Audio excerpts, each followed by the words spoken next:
Hello అందరికీ. ఎప్పుడు ఆలు ఫ్రై తిని బోర్ కొట్టిందా? అయితే ఇలా చామగడ్డతో కూడా ఒకసారి ట్రై చేయండి. ముందుగా దీన్ని ఒక 10 to 15 మినిట్స్ పాటు బాగా నానబెట్టుకొని వాష్ చేసుకోవాలి. వాష్ చేసుకున్న చామగడ్డని పొయ్యి మీద ఒక గిన్నె పెట్టుకొని బాయిల్ చేసుకోవాలి. ఇప్పుడు ఒక మిక్సీ జార్లో ఒక 2 రెమ్మలు వెల్లుల్లిపాయలు, కొబ్బెర, పసుపు, ఉప్పు, కారం, కొంచెం జీలకర్ర వేసి మిక్సీ చేసుకోవాలి.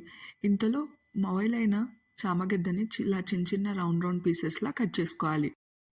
ఇప్పుడు పొయ్యి మీద ఒక ప్యాన్ పెట్టుకొని కొంచెం ఆయిల్ వేసి మనం కట్ చేసుకున్న చామగడ్డ ముక్కల్ని వేసి బాగా గోల్డెన్ బ్రౌన్ వచ్చేలాగా ఫ్రై చేసుకోవాలి. ఇప్పుడు అవి బాగా గోల్డెన్ బ్రౌన్ కలర్ అయ్యాక మనం ఇందాక తయారు చేసి పెట్టుకున్న పౌడర్ని వేసి బాగా మిక్స్ చేసుకొని కొంచెం కొత్తిమీర వేసి స్టవ్ ఆఫ్ చేసేయడమే. అంతే, ఎంతో రుచికరమైన చామగడ్డ ఫ్రై రెడీ.